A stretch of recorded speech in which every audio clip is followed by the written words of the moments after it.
तो दोस्तों स्वागत है आपका मेरे YouTube चैनल कोडिंग क्लाउड में। आई होप कि आपको मेरी वीडियोस पसंद आ रही होंगी, आपको उससे नॉलेज मिल रही होगी। आज की ये वीडियो भी बहुत शानदार होने वाली है क्योंकि मैं लेके आ गया हूँ आपके लिए अब सी में ऑपरेटर्स। तो ऑपरेटर्स को हम पढ़ लेते हैं, ऑपरेटर्स को जान लेते हैं कि ऑपरेटर्स क्या होते हैं। और वीडियो को स्किप मत करिए। अगर आपको वीडियो पसंद आ रही तो वीडियो को लाइक करिए, चैनल को सब्सक्राइब कर लीजिए। चैनल का नाम आप सब जानते हैं, coding cloud. But our operator in C. C में जो ऑपरेटर है वो कौन कौन से हैं, ऑपरेटर्स क्या होते हैं, आप सब जानते हैं ऑपरेटर्स के बारे में। जैसे कि हमारे कुछ कैटेगरी है यहाँ पे ऑपरेटर्स की। जो पहला ऑपरेटर आया है हमारा, वो आया है हमारा अर्थमेटिक ऑपरेटर्स। तो अर्थमेटिक ऑपरेटर्स जैसा कि आप सब जानते हैं मैथमेटिकल कैलकुलेशन में कि प्लस माइनस डिवाइड और ये रिमाइंडर यहाँ पे होता है। ये तीन ऑपरेटर यहाँ पे स्पेशल हैं जिसमें आप थोड़ा सा कंफ्यूज हो सकते हैं। तो मैं इनको आपको डिटेल में बता दूंगा अभी कि ये कैसे काम करते हैं, क्या काम करते हैं, और यहाँ एक प्रोग्राम के थ्रू मैं आपको इसको समझाऊंगा कि अर्थमेटिक ऑपरेटर्स क्या होते हैं। अब अर्थमेटिक ऑपरेटर्स जो होते हैं हमारे, वो हमने कैटेगराइज करें हैं सी में। जो लाइब्रेरी है उन्होंने सी को जब डिज़ाइन किया तो unary operators and binary operators. Unary operators जिसमें सिंगल ऑपरेंड के साथ अप्लाई किए जाते हैं, हम उन्हें कहते हैं क्या, यूनरी ऑपरेटर्स। और जो हमारे दो ऑपरेंड्स के बीच में बिटवीन टू ऑपरेंड्स यूज़ करते हैं उन्हें हम कहते हैं बाइनरी ऑपरेटर्स। तो binary operators between two operands and unary operators between single operators. तो सेकंड जो हमारा आता है वो आता है रिलेशनल ऑपरेटर्स। रिलेशनल ऑपरेटर्स हमारे ये हैं इक्वल, डबल इक्वल जिसे हम इक्वल बोलते हैं, greater than equal to, less than equal to and not equal to. तो इनके बारे में अभी हम प्रोग्राम से समझेंगे, सबके बारे में एक एक करके। उसके बाद नेक्स्ट हमारा लॉजिकल ऑपरेटर, एंड ऑपरेटर, और ऑपरेटर एंड नॉट। ये तीन होते हैं, एंड, और एंड नॉट। इन सब का यूज़ भी हम प्रोग्रामिंग से समझेंगे। अगला हमारे बिटवाइज ऑपरेटर आते हैं। बिटवाइज में एंड आता है, और आता है, एक्सॉर आता है, ये सब आते हैं, शिफ्ट ऑपरेटर वगैरह। असाइनमेंट ऑपरेटर्स आते हैं, इनके कैसे रोल हैं, कैसे हम इसे अप्लाई करते हैं अपने प्रोग्राम में, सारे हम एक एक प्रोग्राम के थ्रू समझेंगे इस ऑपरेटर की क्लास में धीरे धीरे।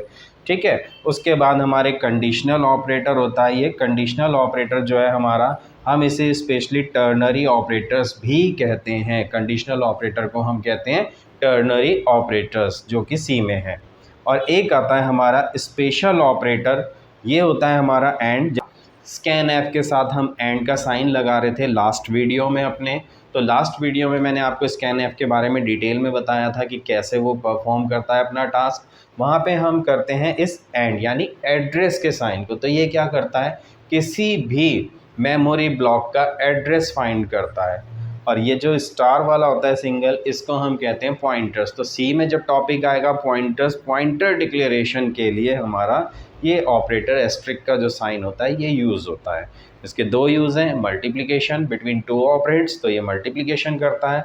और जब हम किसी ऑपरेंड्स के साथ, सिंगल ऑपरेंड्स के साथ यूज़ करते हैं इसे, तो हम इसे एज अ पॉइंटर डिनोट करते हैं। ठीक है। तो अभी हम क्या करते हैं, हमने जाना कि हमारे ऑपरेटर्स कौन कौन से होते हैं, और उसके बाद हम जानते हैं कि डेटा टाइप सी में कौन कौन से होते हैं। तो डेटा टाइप एक्चुअली होता क्या है, पहले तो ये जान लीजिए। होता क्या है कि जैसे हम अपने जब अपने घर को डिज़ाइन करते हैं, तो घर की डिज़ाइनिंग करते हुए हम लोग क्या करते हैं कि हम एक मैप क्रिएट करवाते हैं। और मैप में क्या होता है कि उस मैप में हम लोग हर चीज़ का एक साइज़ क्या करते हैं, डिफ़ाइन करते हैं कि हाँ डाइनिंग हॉल होगा तो उसका साइज़ थोड़ा बड़ा होना चाहिए, बेडरूम का साइज़ ऐसा होना चाहिए, किचन है तो किचन का साइज़ थोड़ा सा अकॉर्डिंग हमारे डाइनिंग हॉल वगैरह के अकॉर्डिंग उसका साइज़ छोटा होगा। और फिर हम जो अपना वॉशरूम वगैरह डिज़ाइन करते हैं तो उसका साइज़ और छोटा रखा जाता है। तो इसी तरह जब हमें मेमोरी में क्या करना होता है कि डेटा स्टोर करना होता है, कंप्यूटर की मेमोरी में कोई डेटा स्टोर करना है, तो हमें अपनी रिक्वायरमेंट के हिसाब से, जो हमारी रिक्वायरमेंट है हमें क्या डेटा स्टोर करना है, उसके हिसाब से हम मेमोरी ब्लॉक क्रिएट करते हैं। तो मेमोरी ब्लॉक उसी हिसाब से बने जैसी हमें ज़रूरत है। और उस मेमोरी ब्लॉक को बनाने के लिए हम कुछ चीज़ें यूज़ करते हैं। हम उनका टाइप डिफ़ाइन करते हैं कि वो किस टाइप के हों। उनके जो टाइप्स हैं स्पेसिफाई हैं यहाँ पे, जिन्हें हम सिंपली कहते हैं डेटा टाइप्स, कि डेटा का जो स्टोरेज है उसका टाइप कैसा हो। जो मेमोरी आप ब्लॉक बनाएं अपने प्रोग्राम में यूज़ करें, उनका ब्लॉक कैसा बने, क्या उनका साइज़ हो, उसकी स्टोरेज कैपेसिटी वगैरह ये सब क्या हो। तो कुछ टाइप के हमारे पास यहाँ पे आते हैं डेटा टाइप, जिसमें सबसे पहले हमारा आता है इंट। इंट क्या होता है? जब हम इंट यूज़ करते हैं तो सिंपली 2 बाइट, आप लोगों ने सबने पढ़ा भी होगा इसके बारे में, आप थियोरेटिकली से बुक से भी रीड कर लीजिए एक्स्ट्रा नॉलेज के लिए आपकी। तो इंट क्या करता है? 2 बाइट का मेमोरी ब्लॉक बनाता है, और ये हमारे किसी भी कंप्लीट नंबर जैसे 1 2 एक्स्ट्रा और एनी कंप्लीट नंबर, किसी भी कंप्लीट नंबर को मेमोरी में स्टोर कराता है बिटवीन रेंज। इसकी रेंज स्पेसिफाइड होती है, आप रीड कर लीजिए, मैं वीडियो लंबा नहीं करना चाहता, आप उसको पढ़ लीजिएगा। उसके बाद हमारा आता है जब हमारी ज़रूरत, हमारी डिमांड ऐसी हो कि हमें कोई पॉइंट वाली वैल्यूज़ स्टोर करनी हो, जैसे किसी चीज़ का वेट हमें स्टोर करना है, डिस्टेंस स्टोर करना है, ठीक है। तो जब हमारी वैल्यूज़ पॉइंट में जा सकती है, हमें ये पता है कि हमारी वैल्यू यहाँ पे पॉइंट में जाएगी, कोई मैथमेटिकल कैलकुलेशन है ऐसी आपकी, कुछ भी इस टाइप का जहाँ पे डेटा हमारा जो वैल्यू है वो पॉइंट में जा सकती है, तो हम जब मेमोरी ब्लॉक असाइन करेंगे उस टाइम पे जो हमारे मेमोरी ब्लॉक होंगे वो हमें फ्लोट टाइप के लेने होंगे यहाँ पे, ठीक है।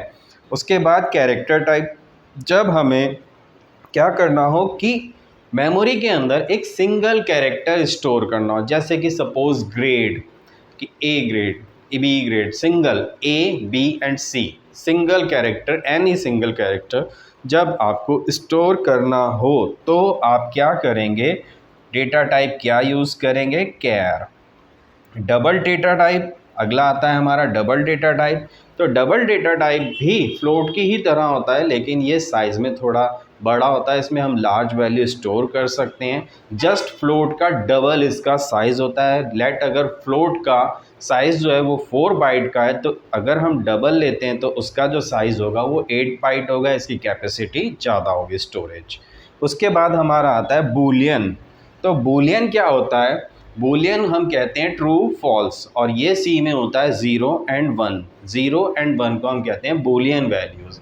जब हमें बूलियन वैल्यूज़ स्टोर करनी हो तो बूलियन में हमारे 0 और 1 यही वैल्यू स्टोर होती है इस मेमोरी ब्लॉक में, इस टाइप के। तो बूलियन जो हमारा मेमोरी ब्लॉक यूज़ किया जाएगा वो तब यूज़ किया जाएगा जब आपको ट्रू या फॉल्स मीन्स 0 या फिर 1 स्टोर हो उसमें आके, तब हम क्या यूज़ अप्लाई करेंगे? अपना बूलियन डेटा टाइप यूज़ करेंगे, ठीक है। तो ये हमारे कुछ डेटा टाइप्स थे। बाकी कैटेगरी होती है इनकी, वो आप पढ़ लीजिए, प्रिमिटिव, नॉन प्रिमिटिव, ठीक है। तो मेन जो होता है pre defined data type, user defined data type, and जो third one derived data type. तो प्री डिफाइंड जो हमारे पहले से हमारी लाइब्रेरी में अवेलेबल है, like int, float, char, double and boolean, ये ऑलरेडी हमारी लाइब्रेरी में हमें दिए हुए हैं। तो ये हमारे जो डेटा टाइप होते हैं ये होते हैं प्री डिफाइंड। देन आता है ड्राइव डेटा टाइप। ड्राइव यानी जो प्री डिफाइंड डेटा टाइप से ही निकल के बने हुए हों। मीन्स जैसे अगर आप आगे किसी ने पढ़ा है तो उसमें एरे आता है हमारा, स्ट्रिंग आती है, क्योंकि एरे इज़ ए कलेक्शन, जो कलेक्शन होता है वो प्री डिफाइंड डेटा टाइप्स का ही कलेक्शन होता है। स्ट्रिंग भी ऐसे ही होती है, कैरेक्टर्स का कलेक्शन होता है। तो ये जो हमारे डेटा टाइप हैं, एरे वगैरह, ये सब क्या होते हैं? ये हमारे ड्राइव डेटा टाइप।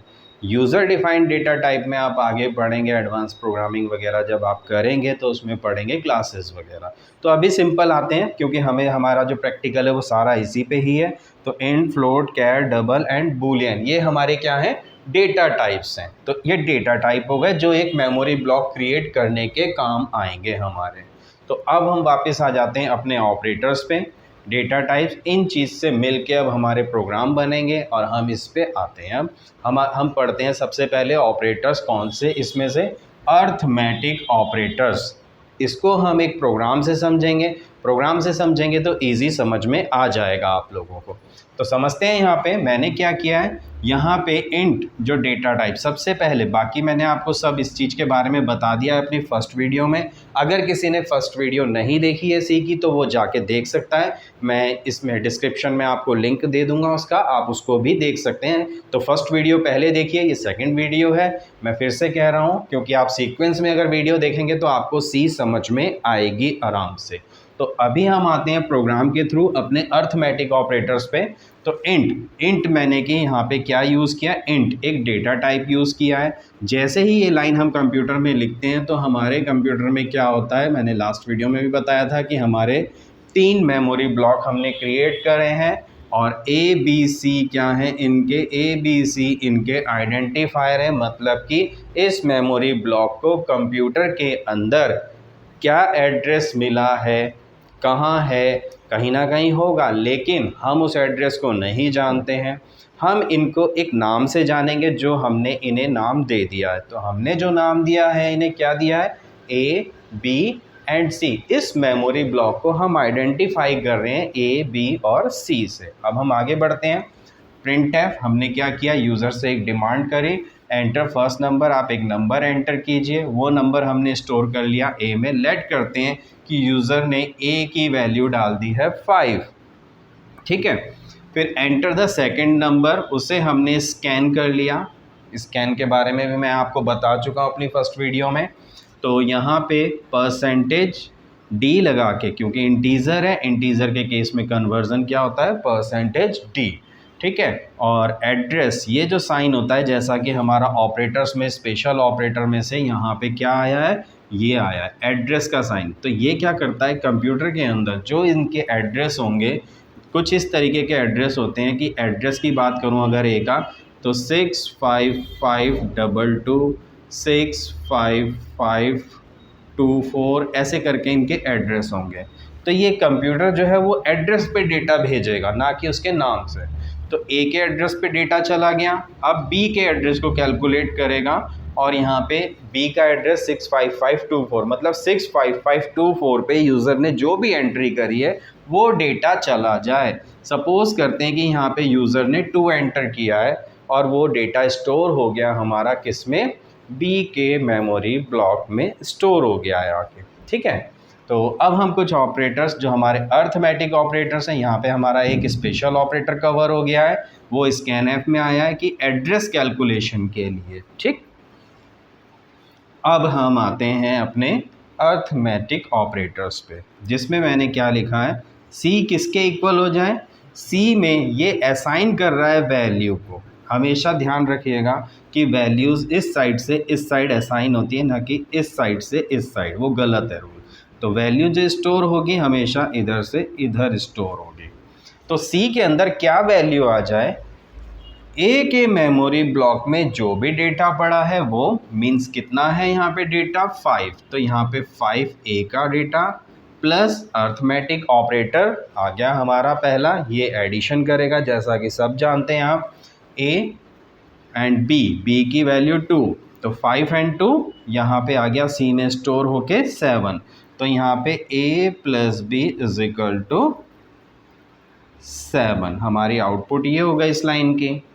अगली लाइन है हमारी, सी में क्या चीज़ असाइन हो, ए माइनस बी, माइनस यानी अर्थमेटिक ऑपरेटर माइनस यहाँ पे आया और ए माइनस बी के हिसाब से मीन्स यहाँ जो रिज़ल्ट हो रहा है, ए की वैल्यू है 5 और बी की है 7, 5 माइनस 7, इसका जो रिज़ल्ट आ रहा है माइनस के 2, ठीक है। तो माइनस के 2 यहाँ पे हमें रिज़ल्ट मिलने वाला है कब, ए माइनस बी पे, ठीक। नेक्स्ट मल्टीप्लिकेशन, ए की वैल्यू 5 इंटू बी की वैल्यू 2, तो कितना हो गया 10, और इसका जो रिज़ल्ट आने वाला है हमारा मल्टीप्लिकेशन का, वो आने वाला है A into B is equal to 10 हो गया है हमारा। देन नेक्स्ट वन, ये दो ऑपरेटर स्पेशल हैं, इसको कंप्यूटर की लैंग्वेज में आपको समझना पड़ेगा क्योंकि आप इसे मैथमेटिकल टर्म्स में जानते हैं, ठीक है। तो यहाँ पे जो डेटा टाइप मैंने यूज़ किया है वो किया है इंट। इस चीज़ पे ध्यान दीजिएगा कि यहाँ पे जो डेटा टाइप अप्लाई किया गया है वो है इंट। तो इंट जो है कभी भी वैल्यूज़ पॉइंट में नहीं जाने देता, विदाउट पॉइंट वाली वैल्यूज़ को स्टोर करता है। अब हमने यहाँ पे क्या किया, a डिवाइडेड बाय b। तो a की जो वैल्यू है वो है 5 का डिवीज़न हम 2 से कर रहे हैं। अब हमें ये चीज़ ध्यान रखनी है कि हमारा जो c डेटा टाइप है वो इंट की फॉर्म में है। तो जब हम डिवीज़न करेंगे ये वैल्यूज़ पॉइंट में नहीं जाएगी। हमने 5 को डिवाइड किया है किससे, 2 से। तो 2 से जो डिवाइड हो रहा है बिना पॉइंट लगाए, विदाउट पॉइंट, तो ये हो रहा है 2 टाइम्स। कितने टाइम्स, 2 टाइम्स, ध्यान दीजिएगा। और यहाँ पे आ गया 4 और रिमाइंडर में बच गया 1। अब 1 जो है हम जिस चीज़ से डिवाइड करते हैं उससे छोटी वैल्यू, तो इससे आगे डिवीज़न नहीं करेगा इसका। और हमें जो यहाँ पे a डिवाइडेड बाय b का जो रिज़ल्ट है वो ये मिलने वाला है, ये वाला रिज़ल्ट। ध्यान दीजिएगा यहाँ पे रिज़ल्ट आ रहा है 2। हमने जो डिवीज़न किया है उसकी आउटपुट हमारी कितनी आई है, 2 आई है। अगले पे हम चलते हैं, ये चीज़ मैं ऊपर लिख देता हूँ ताकि आपको वीडियो देखते हुए चीज़ क्लियर रहे कि a की वैल्यू जो है हमारी a डिवाइडेड बाय b करके जो हमारा आउटपुट आया है वो 2 आया है यहाँ पे, क्योंकि हमने 5 को डिवाइड किया है 2 से। तो 2 टाइम्स डिवाइड हुआ है, रिमाइंडर में 1 बच गया है। अगला जो ऑपरेटर है हमारा, ये परसेंटेज का साइन जिसको मॉड भी बोलते हैं हम लोग यहाँ पे, ये क्या कर रहा है कि जो नंबर हमने डिवाइड कर रहे हैं 5 को डिवाइड कर रहे हैं 2 से, 2 टाइम्स डिवाइड हुआ 4, रिमाइंडर कितना बचा 1। तो यहाँ पे ये वाला जो साइन है परसेंटेज वाला, ये वाला साइन हमें रिमाइंडर देता है किसी भी नंबर का, पॉइंट में जाएगा नहीं, रिमाइंडर बचा है हमारा 1। तो यहाँ पे हमारा जो डिवीज़न आ रहा है किसका, 5, a की वैल्यू, remainder of 2 is equal to 1। तो रिज़ल्ट हमारा a remainder of b is equal to कितना होने वाला है, 1। तो ये हमारे अर्थमेटिक ऑपरेटर्स थे। प्लस माइनस डिवाइड आप सब जानते हैं, प्लस भी जानते हैं कैसे होगा, माइनस भी जानते हैं कैसे होगा, नॉर्मल ऑपरेशन है मैथ्स की तरह ही। और हमारा मल्टीप्लिकेशन यानी एस्ट्रिक का जो साइन है वो भी आप जानते हैं, स्टार वाले साइन को, कि नॉर्मल मल्टीप्लिकेशन। लेकिन डिवीज़न पे और इस मॉड के साइन पे, मींस परसेंटेज वाले साइन पे और डिवीज़न वाले पे आपको स्पेशली फोकस करना है यहाँ पे कि इनसे हमें क्या रिज़ल्ट मिलता है। इसको आप समझ जाएंगे तो ये बहुत ज़्यादा यूज़ होगा आगे के प्रोग्राम में आपके लिए, अलग अलग लॉजिक बनाने में बहुत ज़्यादा इसका यूज़ है। इसका ध्यान दीजिएगा कि जब इंट वैल्यू पे अप्लाई हुआ तो इसने कैसे ऑपरेशन किया, और फ्लोट पे जब होगा तो ऑपरेशन कैसे परफॉर्म करेगा, इस चीज़ का ध्यान दीजिएगा। तो हमारे arithmetic operators plus, minus, divide और मॉड ये कवर हो गए हैं। अब तो अगला जो हम टॉपिक कवर कर रहे हैं वो टॉपिक हमारा आता है रिलेशनल ऑपरेटर्स। अर्थमेटिक ऑपरेटर्स पढ़े हमने, उसके बारे में जाना एक प्रोग्राम के थ्रू, और अब हम पढ़ने जा रहे हैं रिलेशनल ऑपरेटर्स। कि रिलेशनल ऑपरेटर्स मैंने बताया आपको जैसे कौन कौन से होते हैं, और अब हम कवर करने जा रहे हैं रिलेशनल ऑपरेटर्स को थोड़ा डीप में, और हम उसे समझेंगे एक प्रोग्राम के थ्रू कि कब यूज़ होते हैं, क्या होते हैं ये। तो जैसा कि मैंने बताया था आपको कि equal to, not equal to, greater than, less than, greater than equal to and less than equal to. तो जितने भी रिलेशनल ऑपरेटर्स होते हैं बिटवीन 2 ऑपरेंड्स अप्लाई किए जाते हैं। और ये बाइनरी ऑपरेटर की ही एक कैटेगरी है हमारी, कि बाइनरी ऑपरेटर की ही तरह वर्क है इनका, कि बिटवीन 2 ऑपरेंड्स ये अप्लाई किए जाते हैं। और जिन ऑपरेंड्स के बीच में ये अप्लाई किए जाएंगे उनके बीच में ये रिलेशन को चेक करेंगे, जो भी हम रिलेशन बना रहे हैं।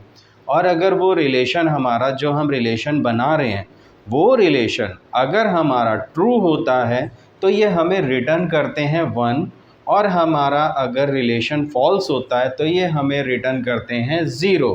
तो जितने भी रिलेशनल ऑपरेटर हैं ये हमें बूलियन वैल्यू रिटर्न करते हैं जो कि 0 और 1 होती है, ट्रू या फॉल्स। तो इसको आइए हम समझते हैं, अंडरस्टैंड करते हैं एक प्रोग्राम के थ्रू, क्योंकि प्रोग्राम से किसी चीज़ को समझना बहुत ज़्यादा अफेक्टिव होता है और एक बहुत अफेक्टिव तरीका है ये इसको समझने का।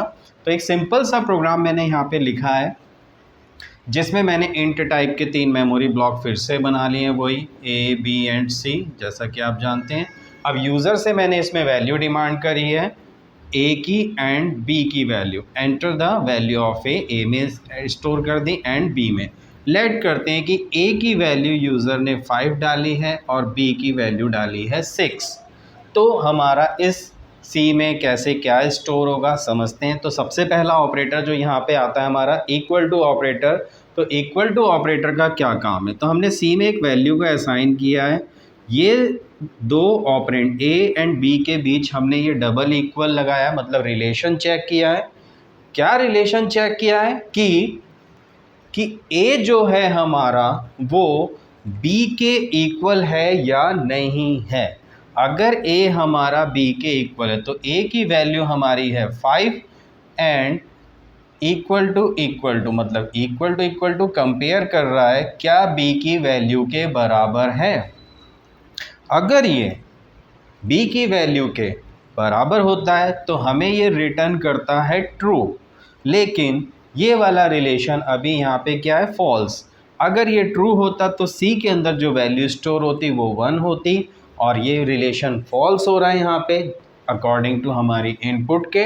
तो ये रिलेशन फॉल्स हो रहा है, तो ये रिलेशन हमें क्या रिटर्न कर रहा है यहाँ पे सी के अंदर, 0। तो यहाँ पे जो हमें आउटपुट मिलने वाली है ए इक्वल टू बी का जो रिजल्ट आया वो किसके इक्वल आया, 0 मतलब कि फॉल्स आया है। ठीक है, तो ये हमारा पहला ऑपरेटर हुआ रिलेशनल ऑपरेटर। तो इससे आप समझने की कोशिश करिए कि किस टाइप के रिलेशन ये बनाता है और कैसे ये चेक करता है और कैसे हमें रिज़ल्ट को रिटर्न करता है। तो रिज़ल्ट जो रिटर्न हुआ हमारा कितना हुआ, सी में 0। सी की वैल्यू जब प्रिंट कराई तो हमें सी में क्या मिल गया, यहाँ पे 0 मिल गया। ठीक है, ए की वैल्यू 5 और बी की 6 होने पे।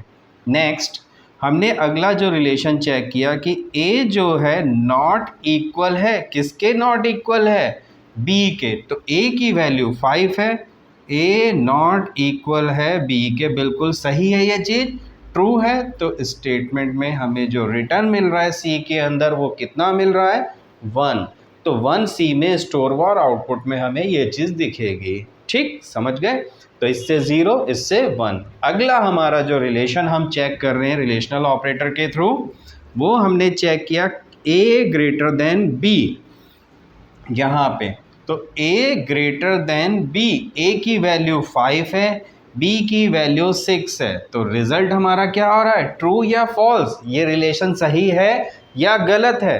तो ये रिलेशन गलत है क्योंकि a 5 है और b कितना है, 6। तो c में जो हमें मिल रहा है वो फिर से हमें 0 मिल रहा है। तो 0 जो है हमारा क्या है, फॉल्स। तो ये रिलेशन फॉल्स है, रिलेशन सही नहीं है, गलत है। ठीक है, अगली जो हमने कंडीशन चेक करी है with the help of relational operator, वो हमने चेक करी है क्या, ए सॉरी थोड़ा सा चेंज कर देते हैं इसे, ग्रेटर देन और इक्वल, थोड़ा इरेज करके लिखते हैं दोबारा, A greater than equal to B. तो क्या a जो है b से बड़ा है या फिर बराबर हो b के। अगर यहाँ पे b की वैल्यू 5 होती, कितनी होती, 5 होती लेट, तो a ग्रेटर तो नहीं है लेकिन इक्वल हो जाता 5 के केस में और हमें रिजल्ट में क्या मिल जाता, 1। तो ये ग्रेटर हो या फिर इक्वल हो, दोनों ही केस में, बड़ी हो a की वैल्यू या फिर बराबर हो, तो ये हमें 1 रिटर्न करता क्योंकि वो रिलेशन ट्रू हो जाता। तो वो जो हमने कंडीशन बनाई थी वो हमारी ट्रू होती, लेकिन यहाँ पे a की वैल्यू 5, b के 6, कंडीशन फॉल्स, ना तो ग्रेटर है ना ही इक्वल है, तो दोनों ही चीज़ फॉल्स हो गई। रिजल्ट में हमें 0 मिल गया। अगला हमने चेक किया a की वैल्यू लेस देन है b से, a की वैल्यू क्या है, लेस देन है b से। कंडीशन क्या है, A5 B6 लेस है, यस। तो हमें क्या मिला, 1। रिजल्ट में हमें 1 मिला। तो इसने हमें ट्रू रिटर्न किया कि ये स्टेटमेंट ट्रू है जो आपने लिखी है। अगली जो चीज़ आती है हमारी नेक्स्ट ऑपरेटर जो अर्थमेटिक में से हमने उठाया है, less than equal to, A less than equal to B. क्या a की वैल्यू छोटी या फिर बराबर, मतलब कि अगर यहाँ पे भी लेट a की वैल्यू 6 होती तो 6 जो है वो छोटा b से नहीं होता, लेकिन बराबर हो जाता और हमें यहाँ पे 1 मिलता तब भी। अभी A की वैल्यू 5 है और B की 6 है, वैल्यू छोटी है? हाँ बिल्कुल छोटी है। अगर छोटी है तो भी हमें कितना मिलेगा? 1 मिलेगा। हाँ लेकिन अगर A की वैल्यू 7 हो जाती है की वैल्यू, तो हमें ये स्टेटमेंट फॉल्स मिलता और हमें क्या कि A में अगर लेट 7 होता और B में 6 है तो ना तो लेस है ना ही इक्वल है, तो रिलेशन हमारा क्या हो जाता? तब 0 हो जाता, तब ये कंडीशन फॉल्स हो जाती। तो ये मैंने आपको ऑपरेटर बताए, कौन से? रिलेशनल ऑपरेटर के रिलेशनल ऑपरेटर कैसे वर्क करते हैं, किस तरीके से वो हमें आउटपुट देते हैं, कैसे रिज़ल्ट को चेक करते हैं। तो एक छोटे से प्रोग्राम के थ्रू आपने इसे जाना, आगे आप इसे अप्लाई करेंगे अपने बड़े बड़े प्रोग्राम्स में, ठीक है। तो ये हमारा क्या था? रिलेशनल ऑपरेटर्स, ठीक है। तो समझ में आ गए होंगे आपको, ठीक है, कौन से relational operators? Arithmetic operators, relational operators. अब जो बचता है वो लास्ट में हमारा कौन सा ऑपरेटर बचता है? ऑपरेटर तो बहुत हैं अभी, लेकिन हमें जो अगला इम्पॉर्टेंट जो ऑपरेटर पढ़ना है वो पढ़ना है हमें लॉजिकल ऑपरेटर्स। तो चलिए जानते हैं अब लॉजिकल ऑपरेटर्स। लॉजिकल ऑपरेटर्स अभी मैंने आपको बताया, जैसे कि एंड ऑपरेटर और ऑपरेटर और नॉट, ये हमारे कौन से होते हैं? लॉजिकल ऑपरेटर्स होते हैं। तो ये लॉजिकल ऑपरेटर्स कैसे काम करते हैं इसको हम जानेंगे इस वीडियो में। तो अब हम देखते हैं कि ये हम कब अप्लाई करते हैं, किस सिचुएशन में हमें क्या आउटपुट कैसे मिलता है। तो लॉजिकल एंड और लॉजिकल और ऑपरेटर, ये बिल्कुल डिजिटल गेट्स जो आपने पढ़े हैं, एंड गेट और ऑर गेट, सेम उसकी आप ट्रुथ टेबल वगैरह जानते हैं कि कैसे होती है। सपोज हम पे दो इनपुट है R1 एंड R2, दो रिलेशन है R1 एंड R2। लेट अगर हमें रिलेशन 1 एंड रिलेशन 2 दोनों ही 0 मिलते हैं तो एंड में 0 और में 0, मतलब फॉल्स, टोटली फॉल्स है तब तो, है ना। अगर हमारा कोई भी एक भी रिलेशन फॉल्स होता है तब हमें एंड गेट क्या रिटर्न करता है? फॉल्स, मतलब कि हमें क्या देता है? एंड 0 देता है। और दोनों ही रिलेशन जब ट्रू हो, जैसे यहाँ पे दोनों, ये भी ट्रू और ये भी ट्रू, तो हमें एंड क्या करता है? तब ट्रू देता है। मतलब एंड तब जब हम अप्लाई करेंगे, एंड के केस में हमारे जो भी हमने रिलेशन लगाए हैं उन सारे रिलेशन का ट्रू होना बहुत ज़रूरी है। अगर वो ट्रू हो तभी हमारा कोड एग्जीक्यूट हो, तभी हमें आउटपुट मिले। ये आगे हम इफ एल्स में पढ़ेंगे इसके बारे में। तो दोनों ही जब ट्रू हो, हम तब ट्रू चाहते हैं तो हम एंड लॉजिकल को यूज़ करेंगे। और अगर हम चाहते हैं कि दोनों में से कोई एक रिलेशन भी अगर ट्रू होता है और हमें रिज़ल्ट ट्रू मिल जाए, ठीक, ऐसी सिचुएशन है, तब हम अप्लाई करेंगे लॉजिकल और ऑपरेटर्स को, ठीक है। और नॉट जो होता है हमारा, नॉट ऑपरेटर, ये क्या करता है? हमारे रिजल्ट को इन्वर्ट कर देता है। मींस अगर हमें रिलेशन ट्रू में हमें 1 रिटर्न करता है, अगर हम नॉट अप्लाई कर देते हैं वहाँ पे, कैसे अप्लाई करेंगे अभी देखते हैं हम प्रोग्राम में, कि नॉट अगर हम अप्लाई कर देते हैं तो नॉट में हमें रिजल्ट हमेशा इन्वर्ट मिलेगा। मतलब रिजल्ट जो है वो इन्वर्ट हो जाएगा। अगर 1 मिल रहा है तो 0 हो जाएगा, 0 मिल रहा है तो 1 हो जाएगा। तो आइए हम इसे समझते हैं एक प्रोग्राम से। अब सिंपल, हमने यहाँ पे 3 नंबर एंटर कराएं, A, B एंड C। इन तीनों में हम रिलेशन चेक कर रहे हैं, हम with the help of relational operator और लॉजिकल ऑपरेटर दोनों इसमें अप्लाई कर रहे हैं, क्योंकि हमें कुछ ना कुछ रिलेशन बनाना पड़ेगा जो हमें ट्रू या फॉल्स रिटर्न करेंगे। उनके बीच में बिटवीन 2 रिलेशन हम इसे अप्लाई करेंगे। तो यहाँ पे देखते हैं प्रोग्राम। यहाँ पे मैंने क्या किया, सिंपल R में क्या चीज़ स्टोर करी है, R जो है उसमें क्या अप्लाई किया है? A ग्रेटर देन B, मतलब कि A की जो वैल्यू है वो क्या है?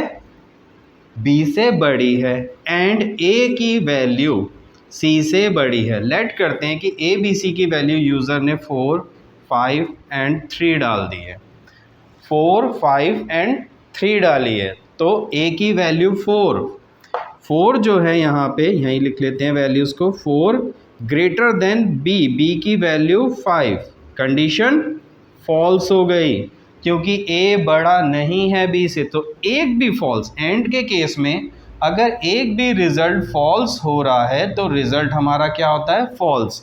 तो दूसरे रिलेशन को चेक करने की ज़रूरत नहीं पड़ेगी। इसी से क्या हो जाएगा कि ये तो फॉल्स है, ये अगर ट्रू भी होता है तो भी रिजल्ट फॉल्स होगा, ठीक है, क्योंकि एंड के केस में दोनों में से कोई एक कंडीशन भी अगर फॉल्स हो गई तो रिजल्ट हमारा फॉल्स, मतलब आर में हमें तब ज़ीरो मिलेगा। जब हमने वैल्यू इतनी डाली है तो आर की वैल्यू ज़ीरो मिलेगी। कब? जब ए इतना हो, बी ये हो और सी इतना हो, ठीक। लेकिन अगर हम इसी को चेंज कर दें और हम ए की जो आउटपुट है वो इस पे ये है आर की, और हम अगर ए की वैल्यू डालते हैं 7, बी की डालते हैं 12, सॉरी बी की छोटी ले लेते हैं, बी हमने डाल दिया 3 और सी डाल दिया 4, तो यहाँ पे ए जो है, ए की वैल्यू क्या है? बड़ी है, 7 बड़ी है किससे? 3 से। पहला तो ठीक है, ट्रू हो गया, ये हमें ट्रू दे रहा है। ट्रू मीन्स यहाँ पे हमें 1 मिल गया, ठीक है। उसके बाद सी की वैल्यू 4 है और ए की वैल्यू है 7 वैल्यू नीचे लिख देते हैं 7, और सी की वैल्यू है 4, ये भी ग्रेटर, ये भी 1, इसने भी 1 दिया, इसने भी 1 दिया, दोनों ने 1 दिया। टेबल में देखते हैं 1 1 पे हमें रिजल्ट क्या मिल रहा है? 1, मतलब आर की वैल्यू तब कितनी हो रही है हमारी? 1, ट्रू हो रही है। तो ये था हमारा एंड ऑपरेटर। तो एंड ऑपरेटर पे, लॉजिकल एंड पे हमें रिजल्ट ऐसे मिलता है। उसके बाद अगला जो हमारा ऑपरेटर आता है वो आता है और ऑपरेटर। ये जो रिज़ल्ट आए ये किसके लिए आए? हमारे एंड ऑपरेटर के लिए। अब हम और ऑपरेटर के लिए रिज़ल्ट देखेंगे, ठीक है। तो रिज़ल्ट जो और ऑपरेटर पे आता है वो क्या आता है, यहाँ पे लिख लेते हैं। अगर यही आउटपुट है तो ए, सब फर्स्ट वाले के लिए ए की वैल्यू कितनी है? 4, greater than B 5, condition false, इसने हमें क्या दिया? 0, यहाँ पे 0 मिल गया। अब ए की वैल्यू 4 है और सी की वैल्यू कितनी है? 3 है, ये कंडीशन ट्रू हो गई, इसने हमें 1 दे दिया। 0 एंड 1, यहाँ पे 0 एंड 1, 0 एंड 1 में 0 एंड 1 पे और के केस में ट्रू, मतलब यहाँ पे रिज़ल्ट जो मिलेगा हमें आर में वो क्या मिलेगा? 1, इस वाले रिलेशन के लिए, ठीक है। ये हमें 1 रिटर्न हो गया। अब आते हैं हम सेकंड वाले रिजल्ट पे। तो सेकंड वाले में क्या है? ए की वैल्यू है 7 और बी की 3, ट्रू, एक भी ट्रू, तो रिजल्ट सीधी सी बात है हमारा ट्रू हो जाएगा। दोनों ही केस में हमें 1 देगा।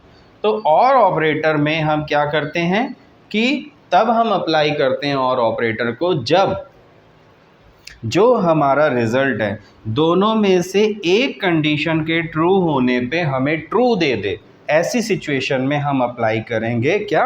और operator.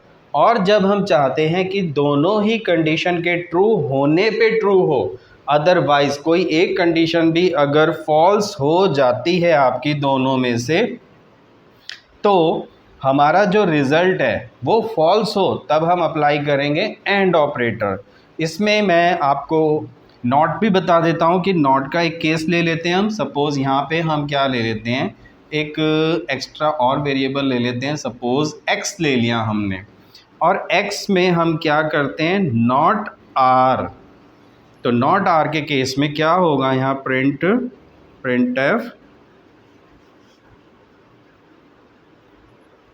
/n r is equal to %d, small r लिख देते हैं और ये आपका x है, sorry variable x is equal to, यहाँ x प्रिंट कर लिया। तो x में जो हमें आउटपुट मिलेगा वो क्या मिलेगा? अगर हमारा ये रिलेशन यहाँ r में अगर हमें r की वैल्यू मिल रही है 1, तो x में x is equal to not r, means अगर r की वैल्यू 1 है, नॉट करते इसे इन्वर्ट कर देगा और x में स्टोर हो जाएगा 0, आउटपुट में हमें 0 मिलेगा। और अगर हमारा r इक्वल्स टू 0 है तो x is equal to not r की वैल्यू 0, इन्वर्ट करेगा, x इज इक्वल टू 1, तब हमें क्या मिलेगा? तो दोस्तों कैसी लगी आज की वीडियो? आई होप कि आपको ऑपरेटर्स समझ में आ गए होंगे सी के, कि सी में कौन कौन से ऑपरेटर यूज़ होते हैं, उनका क्या रोल है सी में, कैसे उसे हम एक प्रोग्राम के स्ट्रक्चर पे अप्लाई करते हैं, क्या उनका रोल उस स्ट्रक्चर में होता है। तो अगर आपको मेरी वीडियोस पसंद आ रही हैं तो प्लीज़ वीडियो को लाइक करिए, चैनल को सब्सक्राइब कर लीजिए। अगली जो वीडियो होने वाली है वो होने वाली है हमारी इफ एल्स स्टेटमेंट में। मिलते हैं आपसे नेक्स्ट सेशन में, तब तक के लिए गुड बाय।